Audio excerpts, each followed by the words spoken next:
Hey guys, Hakeem here, back with some more Magic, playing Naya Midrange today. Looking at an opening hand with a tri-land and some good other sources. Plus we have the turn 3 Cultivate on the play. And then we've got Battle Driver on the 4th turn, potentially.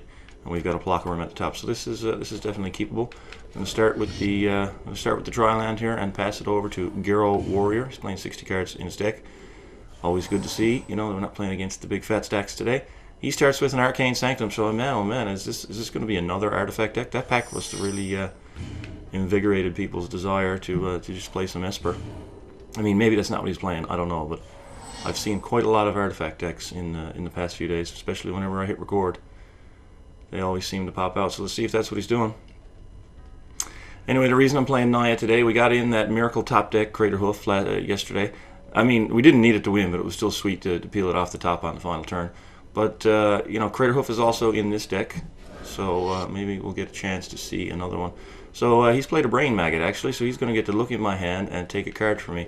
I imagine he'll take the Cultivate, but he may take the Battle Driver. I doubt he'll take the Worm this early, because that's still a far ways away. So he's still making choices, which means he hasn't even chosen my hand yet, so now he gets to have a look here. And let's see what he takes. I mean, the Cultivate doesn't really slow me down since I have 3 other land here. It will, you know, Cultivate, I need that to get a Plains so that I can have a second weight source for Brimaz and Baneslayer, and also a Plains for, what's his name?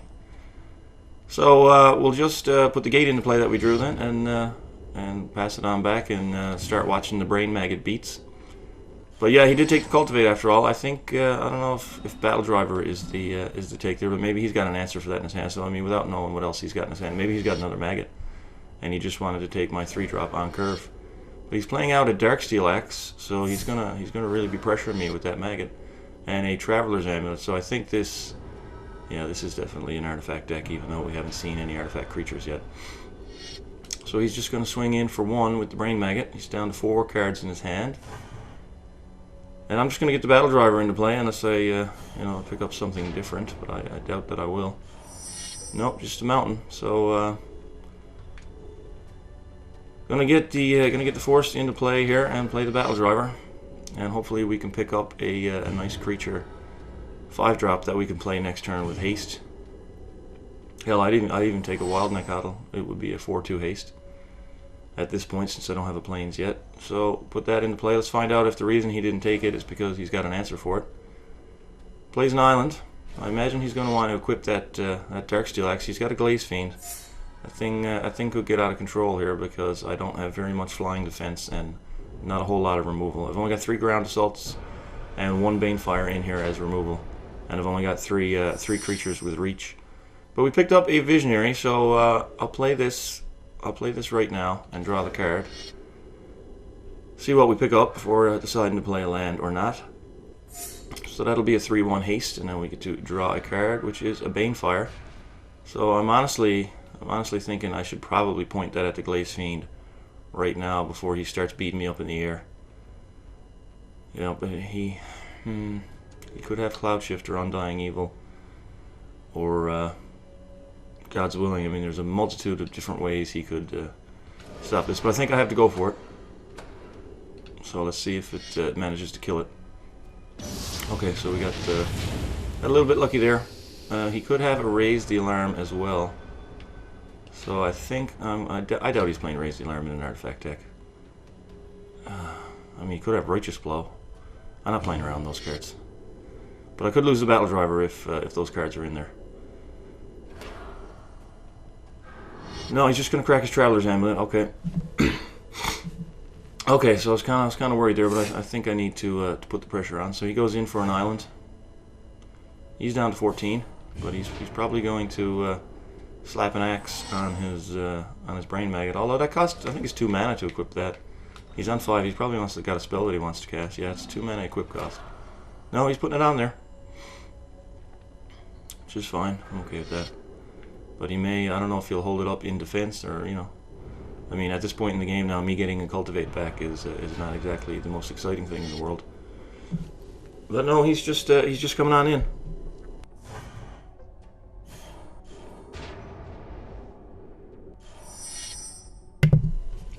Alright, so we picked up a wild Nakatl, which is good. Still don't have the planes though, but it will be a 4-2 haste. So we'll drop him into play and come on in, and we'll be able to cast the Blocker Worm next turn.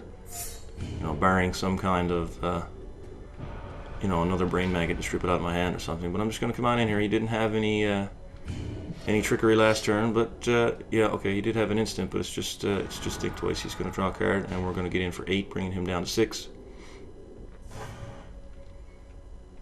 And just play a land and pass.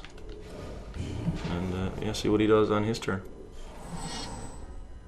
See if he drops land number 6 into play. He could have Planar Cleansing. It's not, it's a Sharding Sphinx. So whenever an artifact he controls deals combat damage to a player, he gets a 1/1. Little Thopter thingy. So now he's not... Oh, Genesis Hydra.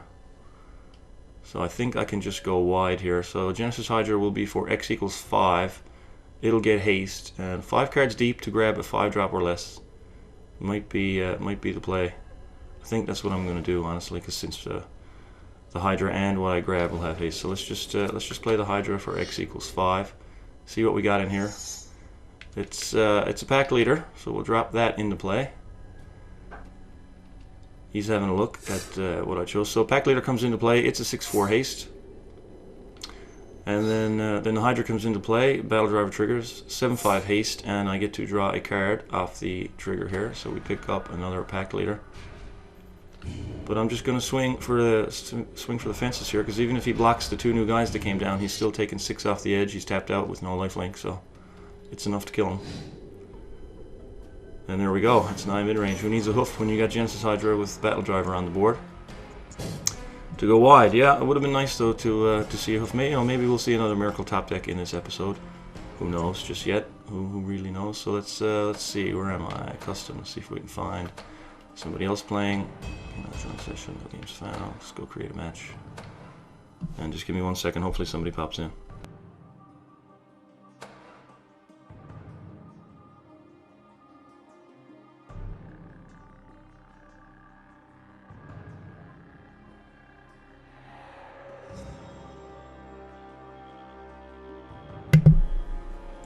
All right.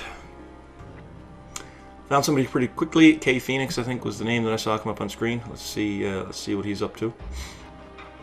Let's see if we can't get another decent hand. Here we have Jungle Shrine with 2 mountains. We've got an early Banefire.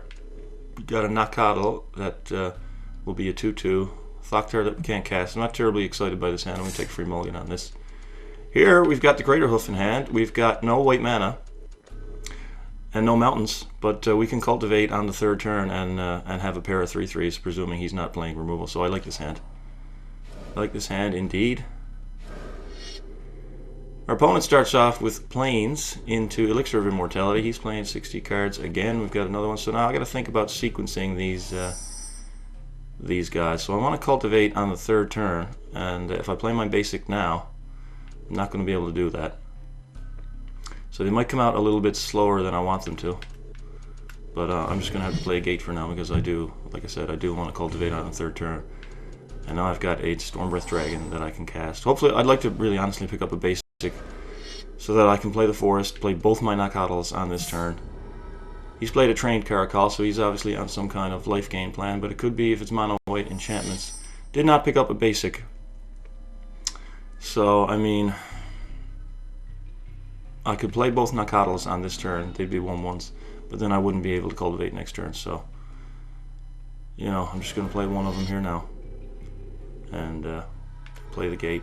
It's unfortunate that I couldn't get them both into play pre-cultivate, because I'd be able to swing for 6 next turn.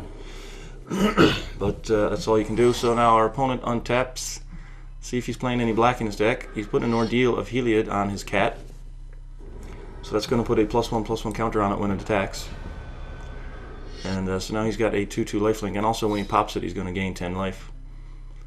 So I'm not going to block that. I'm going to hold on to this guy here as a 3/3.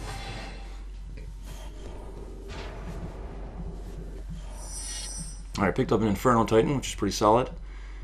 But for now, we're just going to play the Forest, and we're going to cultivate for a Plains onto the battlefield and grab a mountain. You know, I really would like to have 2 white sources, but I need the mountain to make my little guys bigger.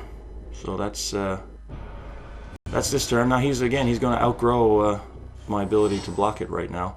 But once I get, he's putting ethereal armor on it, which is pretty nuts. That's one of the new cards. +1/+1 for each enchantment you control, and has first strike. So it looks like he's on some type of mono white enchantment plan.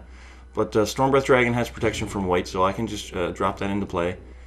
And if he's on mono white, his only answer is going to be Planar Cleansing. And I can just chump block a single big threat all day long.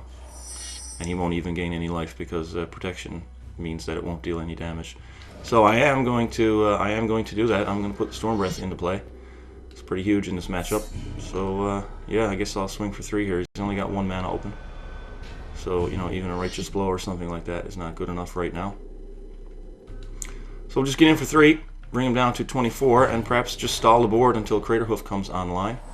5/5 is pretty big though. I'd like to pick up a Ground Assault before he grows it even bigger. He's played a Mentor of the Meek now. That's the he gets to draw cards by spending colorless mana whenever he plays little dudes. So he is coming in here. I guess he doesn't. Well, maybe he just wants to 10 life, you know. But the protection is going to shut that thing down. So he gets 10 life for cracking that. He's up to 34, but Stormbreath has Pro White, so it just bounces off him, and he doesn't gain any life from his lifelink cat. So we're just going to chump block that thing every single turn. And I picked up another land, so we are at this point, we are at 7. We have 5 in play. I can go to 6. So I think I'll just probably play an Arbor Colossus this turn.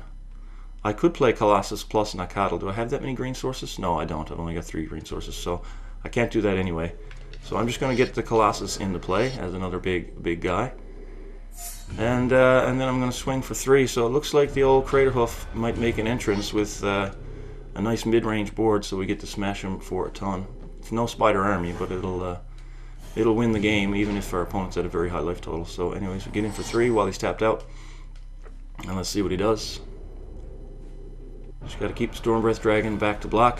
Yeah, so he just wanted to trigger the life gain last turn and get his 10 life from his ordeal. So picked up the 8th land, so this is going to be pretty good. Right now I can play Infernal Titan and this guy, and then we got a Craterhoof next turn.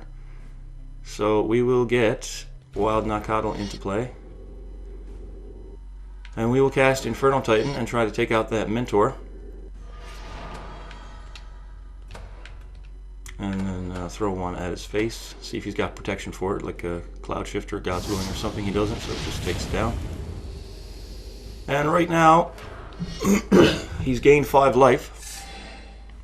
Tap 2 of his mana pre-combat, so I'm not going to, since I have the land in hand and the Craterhoof, I'm honestly just going to sit back here. I'm not going to swing into that with anything in case he has some way to remove my Arbor Colossus there. And of course, I'm keeping Stormbreath Dragon back just to brick wall that thing. So he's putting another aura on it, tapping out completely. So he is going to be pretty dead, I think.